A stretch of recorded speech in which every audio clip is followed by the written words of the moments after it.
এখন বসে কি খাচ্ছ তুমি? লিচু আর আম। লিচু মিষ্টি? হ্যাঁ, আমও মিষ্টি।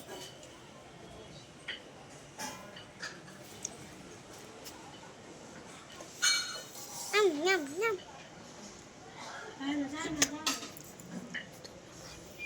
তুমি খাবে? না, তুমি খাও। না, খাও না। খাও। টাটা বোনা।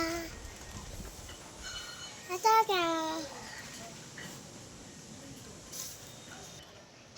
হ্যালো বন্ধুরা, এই দেখো আমি লিচু আর আম খাচ্ছি। তোমরা কি খাবে? কমেন্ট করো আর আমাদের বাড়ি এসো খেতে। টাটা।